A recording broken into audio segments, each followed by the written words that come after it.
बिस्मिल्लाहिर्रहमानिर्रहीम। व्यूअर्स, आज का हमारा टॉपिक है फाइंडिंग लीनियर ट्रांसफॉर्मेशन। जैसा कि आपको मालूम है कि आजकल हम लीनियर ट्रांसफॉर्मेशन वाला टॉपिक डिस्कस कर रहे हैं। अभी तक हमने लीनियर ट्रांसफॉर्मेशन की डेफिनेशन पढ़ी और फिर साथ ही साथ लीनियर ट्रांसफॉर्मेशन साबित की। कुछ क्वेश्चंस हमने सॉल्व किए जिनमें सिर्फ हमें यही कहा गया था कि आप चेक करें कि क्या ये ट्रांसफॉर्मेशन लीनियर ट्रांसफॉर्मेशन है या नहीं है। यानी हमें ट्रांसफॉर्मेशन दी होती थी और हम सिर्फ उसकी लीनियरिटी जो है वो चेक करते थे। अभी तक जितने भी प्रॉब्लम्स हमने सॉल्व किए हैं उनमें सिर्फ इतना ही किया है कि लीनियर ट्रांसफॉर्मेशन उसने खुद दी होती थी, हम सिर्फ उसकी लीनियरिटी चेक करते थे और लीनियरिटी चेक करने का जो डेफिनेशन इस्तेमाल करते थे, लीनियरिटी चेक करने का जो तरीका है उसमें जो लीनियर ट्रांसफॉर्मेशन की डेफिनेशन है उसको हम यूज़ करते थे और अगर वो फुलफ़िल हो जाती थी तो गिवन ट्रांसफॉर्मेशन लीनियर ट्रांसफॉर्मेशन होती थी, अदरवाइज़ नहीं। तो लास्ट कुछ प्रॉब्लम हमने किए थे जिनमें कुछ जगह पे लीनियर ट्रांसफॉर्मेशन थी और कुछ जगह पे नहीं थी। आज का हमारा टॉपिक बिल्कुल ही डिफरेंट है। यहाँ हमें लीनियर ट्रांसफॉर्मेशन मालूम करनी है। हमें ये नहीं साबित करना कि ये लीनियर ट्रांसफॉर्मेशन है या नहीं है, बल्कि हमें ट्रांसफॉर्मेशन मालूम करनी है। पहले क्या होता था कि ट्रांसफॉर्मेशन दी होती थी और हमने सिर्फ चेक करना था कि वो लीनियर है या नहीं है। अब लीनियर ट्रांसफॉर्मेशन फाइंड करनी है, ऐसी ट्रांसफॉर्मेशन फाइंड करनी है जो लीनियर हो। तो उसके लिए जो हमने प्रॉब्लम सेलेक्ट किया है, सबसे पहले वो प्रॉब्लम लिखते हैं और फिर देखते हैं कि किस तरह से लीनियर ट्रांसफॉर्मेशन हम बनाएंगे।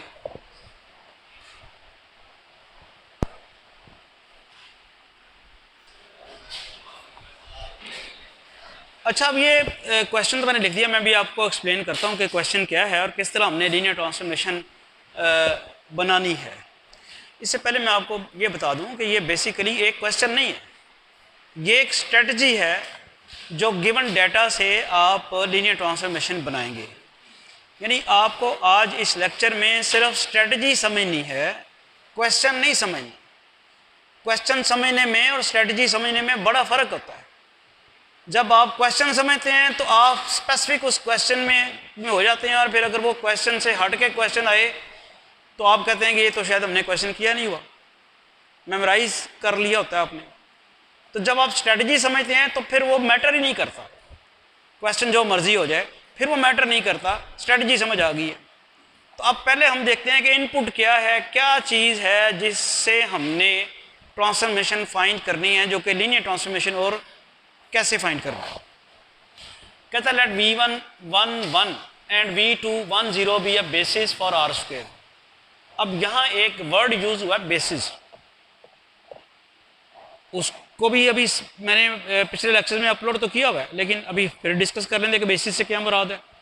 लेकिन मैंने ये पढ़ाया हुआ है, अगर आप बहुत डिटेल से देखना चाहेंगे तो बेसिस वाला लेक्चर जो है वो डिस्क्रिप्शन में ज़ाहिर बात है कहीं ना कहीं पढ़ा होगा, तो वो आप वहाँ से देख सकते हैं कि जिस लेक्चर में मैंने बेसिस डिटेल से पढ़ाई थी। इस वक्त क्या क्वेश्चन है, let v1 1 1 v2 1 0 be a basis for R square. अब अगर किसी बच्चे को बेसिस का नहीं पता तो फिर यकीनन उसे ये नहीं पता कि ये क्या कह रहा है, फिर वो आगे चलेगा कैसे? आप जब उसे ये पता ही नहीं है कि ये क्या कह रहा है तो फिर आगे क्या चलेगा? बहरहाल अभी इसको डिस्कस करते हैं। Find a linear transformation T such that from R square to R cube. फिर हमने अगर ये v1 v2 जो गिवन वेक्टर्स हैं ये आर स्क्वायर की बेसिस बना रहे हैं तो हमने एक ट्रांसफॉर्मेशन मालूम करनी है जो कि लीनियर ट्रांसफॉर्मेशन होगी from R square to R cube. R square to R cube से मुराद क्या होती है कि इसकी डोमेन में, टी की डोमेन में जो एलिमेंट डाला जाएगा वो 2 डायमेंशनल स्पेस का होगा और जो बाहर निकलेगा वो 3 डायमेंशनल स्पेस का होगा। R2 का एलिमेंट आप डालेंगे और निकल आएगा वो R3 का। ठीक है, एक तो बात। दूसरा, यहाँ आप देख रहे हैं कि फॉर विच जो आपने लीनियर ट्रांसफॉर्मेशन मालूम करनी है उसकी डेफिनेशन उसने ये बताई है कि जो v1 उसने वेक्टर दिया है उसका इमेज ये है 1 to 1। टी ऑफ v1 जो है उसका इमेज क्या है? 1 to 1। तो मैंने आपको बताया ये टी ऑफ v1 जो कह रहे हैं आप, जो टी ऑफ v1 1 to 1 है, v1 क्या चीज़ है? V1 है 1 1 1 2 1, तो क्या हो रहा है, आप डाल रहे हैं 2 डायमेंशनल स्पेस का एलिमेंट वेक्टर और निकल कौन सा रहा है, तो ये होना चाहिए था। तो इसी तरह टी या V2 जो है वो क्या है -102। तो क्वेश्चन आपको समझ आ गया कि क्वेश्चन क्या है। इस क्वेश्चन में जो दिया हुआ है वो क्या क्या दिया हुआ है, 2 वेक्टर्स दिए हुए हैं V1 और V2 जो कि 2 डायमेंशनल स्पेस के वेक्टर्स हैं, R² के वेक्टर्स हैं, और उनको बताया हुआ है कि वो R² की बेसिस हैं, R² की बेसिस। 2 वेक्टर्स दिए हुए हैं, R² की बेसिस बनाओ। अगला क्या काम है, ट्रांसफॉर्मेशन की उन दो वेक्टर्स के ऊपर ट्रांसफॉर्मेशन की डेफिनेशन दी हुई है, यानी टी ऑफ V1 और T of V2। V1 pre image, V2 भी प्री इमेज और इमेज, ये उसने डिफाइन करके दे दिया कि ये है, और आपने साबित करना है कि ये ट्रांसफॉर्मेशन जो है लीनियर ट्रांसफॉर्मेशन, सॉरी साबित नहीं करना, लीनियर ट्रांसफॉर्मेशन फाइंड करना। ठीक होगी बात, साबित करने के लिए तो है ही कुछ नहीं, वहाँ पे ट्रांसफॉर्मेशन दी नहीं हुई। तो हमने बेसिकली ट्रांसफॉर्मेशन फाइंड करनी है अंडर दीज कंडीशंस। अब सिनेरियो आप समझ गए सारा, क्वेश्चन को तब्दील कर सकता है, यहाँ वो R³ से R² कर सकता है, जहाँ वो ये वेक्टर चेंज कर सकता है। समझ आ रही बात आपको, तो ये करता जाए तो कोई इशू नहीं है। तो अगर आपने स्ट्रेटजी समझ ली तो फिर काम मुकम्मल हो गया। तो स्ट्रेटजी समझनी है। देखें अब बात में जैसे भी की थी कि बेसिस से क्या मुराद है, बेसिस फॉर R²। आप में से किसी को याद है बेसिस फॉर R² या बेसिस क्या होती है? नहीं याद, जी बताएं, शाबाश, मैंने लेक्चर अपलोड किया हुआ है जी। बेसिस से क्या मुराद है? ऐसे लीनियरली इंडिपेंडेंट वेक्टर्स का सेट जिनके लीनियर कॉम्बिनेशन से वो सेट बन जाए जिसकी वो बेसिस बननी है। यानी जब मैं ये कह रहा हूं V1 V2, तो इसके लीनियर कॉम्बिनेशन से R² का हर एलिमेंट बन जाना चाहिए, और ये V1 V2 जो है वो लीनियर इंडिपेंडेंट भी होने चाहिए। यानी यहां पे क्या होना चाहिए, V1 V2 should be linearly independent. एक बात तो ये होनी चाहिए, और दूसरा every element of R² should be generated by the linear combinations of V1 V2। तो ये मैंने इन वेरी शॉर्ट बेसिस की डेफिनेशन रिवाइज कराई है। बेसिस की और डेफिनेशन बड़ी अच्छी तरह से हम पहले डिस्कस कर चुके हैं। यहाँ मैंने आपको जस्ट आपको रिव्यू दिया है, जस्ट आपको रिमाइंड कराया है कि बेसिस से क्या मुराद है। V1 और V2 को क्या कहा जा रहा था, R² की बेसिस। V1 V2 R² की बेसिस का मतलब क्या है कि V1 V2, एक बात तो दोनों लीनियर इंडिपेंडेंट वेक्टर्स हैं। अब क्या मुझे लीनियर इंडिपेंडेंट वेक्टर्स भी बताने पड़ेंगे? लीनियर इंडिपेंडेंट वेक्टर से क्या मुराद होती है, जब भी उनका लीनियर कॉम्बिनेशन 0 लें तो एक ही सूरत निकले कि वो सारे के सारे स्केलर जो हैं वो 0। अगर वेक्टर्स के साथ स्केलर जो मल्टीप्लाई कराए हुए हैं वो 0 हैं, तो फिर तो ये लीनियर कॉम्बिनेशन 0 बनना ही बनना, इसके अलावा ना बन सके। तो वेक्टर्स लीनियर इंडिपेंडेंट होते हैं। तो quickly V1 V2 linear independent vectors हैं, एक बात। दूसरी क्या है कि उनके लीनियर कॉम्बिनेशन से R² का हायर एलिमेंट बन रहा है। दूसरे लफ्जों में ये कहते हैं कि R² is spend by the linear combination of V1 V2। चलें आगे चलते हैं। अगर आपको ये पता चल गया तो एक एलिमेंट हम लेते हैं, अब करेंगे क्या, कैसे करेंगे? चलें छोड़ें इसको, ये तो बातें आ गई कि ये अब इस्तेमाल कैसे करना है, मसला ये है। चलो जी ठीक है जी, हमने लिख लिया कि चूंकि V1 V2 बेसिस हैं, V1 V2 जो है बेसिस है, लिहाजा वो लीनियर इंडिपेंडेंट भी होंगे और R² का हायर एलिमेंट उससे जनरेट भी होगा। अब करना क्या, आगे क्या करें, हमने क्या करना है वैसे, हमने 2 डायमेंशनल स्पेस से 3 डायमेंशनल स्पेस पे जाने के लिए एक ट्रांसफॉर्मेशन डिफाइन करनी है। उस ट्रांसफॉर्मेशन की खूबी ये है कि वो V1 का इमेज ये बनाती है, V2 का इमेज ये बनाती है, लेकिन हमें तो चाहिए जनरल इमेज। हमें क्या चाहिए, जब आप ट्रांसफॉर्मेशन डिफाइन करते हैं तो जनरल इमेज चाहिए। क्या, कैसे भला, कि जब आप यहाँ 2 डायमेंशनल स्पेस का कोई पॉइंट रखें और आगे वो जनरेट हो 3 डायमेंशनल स्पेस का, ये समझ आइए, ये चाहिए हमें। जो हम लीनियर ट्रांसफॉर्मेशन बना रहे हैं, जो पहले लेक्चर जो थे उनमें बनी बनाई मिलती थी, उनमें सिर्फ हम साबित करना चाहते थे कि लीनियर है या नहीं है। यहाँ तो बनानी है, बनानी से क्लियर कट आपको पता चल रहा है कि यहाँ R² का एलिमेंट आना है, यानी हम यहाँ R² का एलिमेंट रखें तो R³ का एलिमेंट क्या जनरेट हो, ये मसला है असल। ये बात समझ आ रही है, यानी हम यहाँ पे R² का let's suppose x1 x2 elements रखें तो R³ का क्या जनरेट हो। अभी मैं यहाँ डैशेस डाल रहा हूँ, मुझे नहीं पता क्या जनरेट हो, मुझे इतना पता चला कभी लीनियर ट्रांसफॉर्मेशन बनानी है, लीनियर ट्रांसफॉर्मेशन मैंने बनानी है फ्रॉम R² टू R³, तो ऑब्वियसली T की डोमेन में मुझे 2 डायमेंशनल स्पेस का कोई एलिमेंट रखना है, तो वो तो मैंने रख लिया।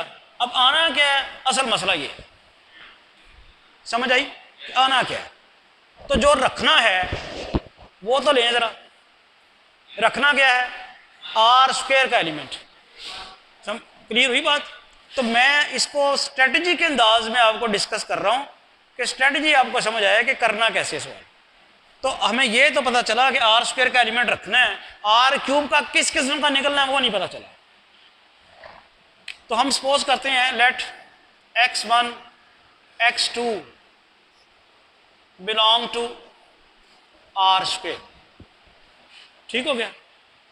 अब ये जो मैंने R² का एलिमेंट रखा है ये किससे जनरेट होना है, V1 V2 के लीनियर कॉम्बिनेशन से। अभी मैं समझा के आया।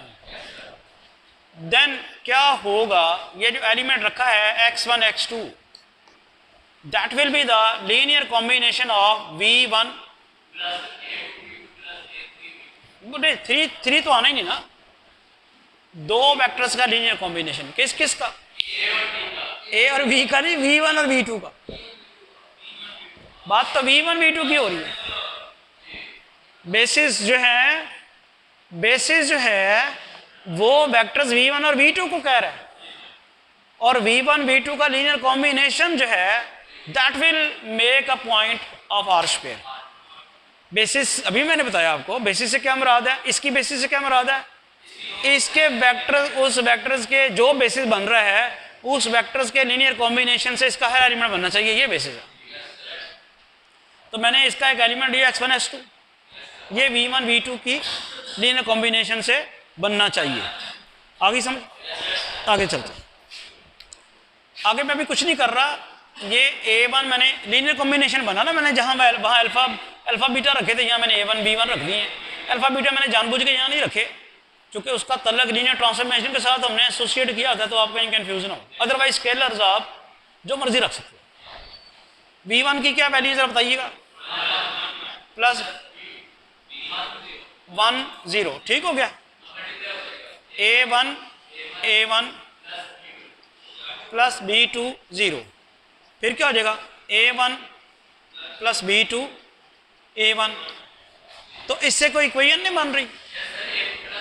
ये x1 क्या जी, x1 बन रहा है A1 प्लस B2,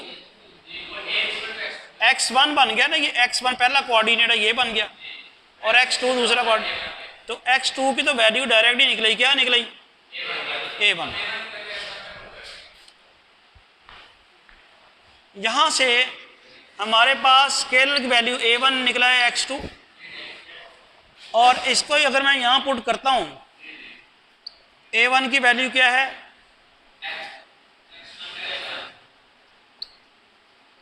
तो यहां से B2 की वैल्यू क्या निकलती है, x1 माइनस x2।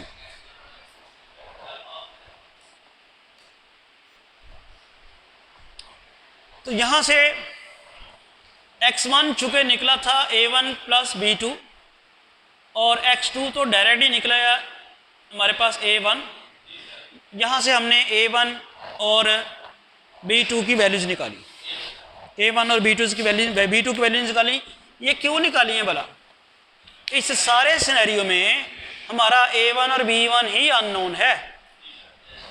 ये आपने एक्स आर स्क्वेयर का एक पॉइंट लिया था, v1 v2 पहले से मौजूद हैं और बेसिस होने की वजह से इस पॉइंट ने v1 v2 का लीनियर कॉम्बिनेशन बनना था। लीनियर कॉम्बिनेशन में जो स्केलर्स पुट किए थे उनका नहीं पता था कौन से हैं, वो हमने मालूम किए हैं। जो a1 a2 जो थे, जो उसका लीनियर कॉम्बिनेशन बना रहे थे, उनका नहीं पता था। अब ये जो a1 b2 की वैल्यू निकाली हमने, इसको अगर हम इस एक्सप्रेशन 1 में पुट कर दें, putting these values of a1 b1 इन 1, अगर ये हम पुट करते हैं 1 में, क्या आएगा हमारे पास? x1 x2 is equal to a1 की वैल्यू क्या है? a1 की वैल्यू x2 है इंटू 1 1 और उसकी वैल्यू क्या है? x1 minus x into 1 0।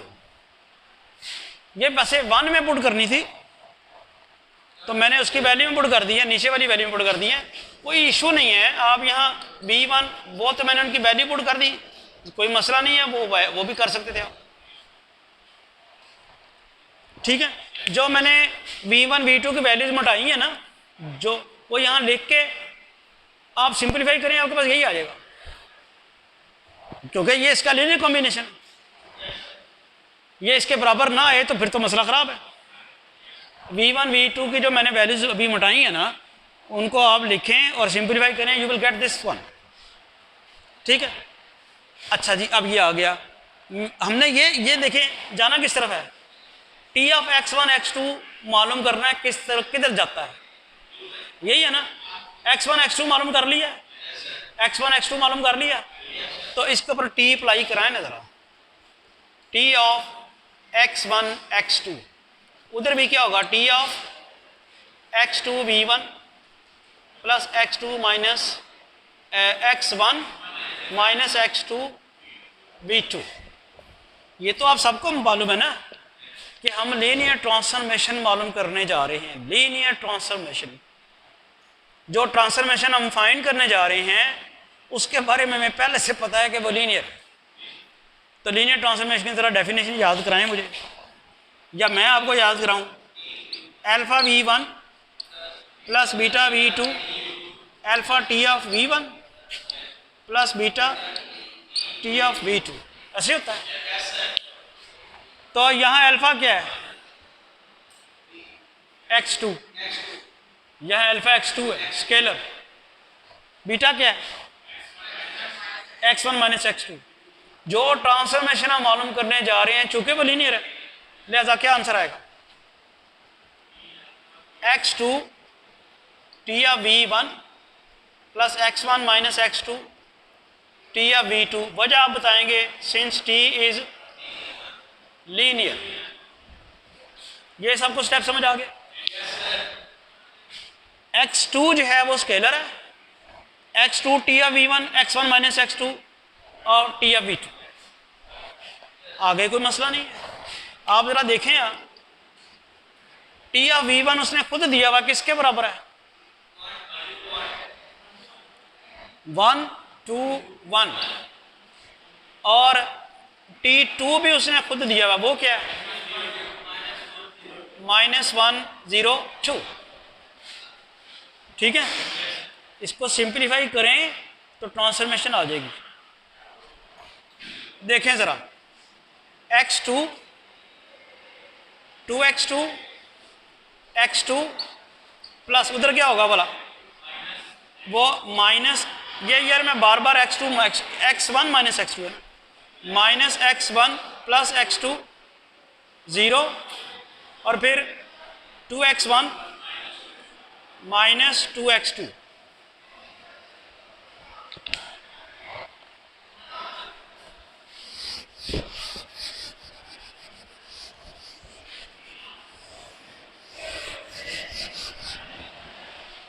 ये स्टेप तो कोई गलत नहीं हुआ ना, ये -1 से मल्टीप्लाई करें -x1 + x2 हो जाएगा, 0 से मल्टीप्लाई करें 0 रहेगा, और 2 से मल्टीप्लाई करा के 2x1 - 2x2।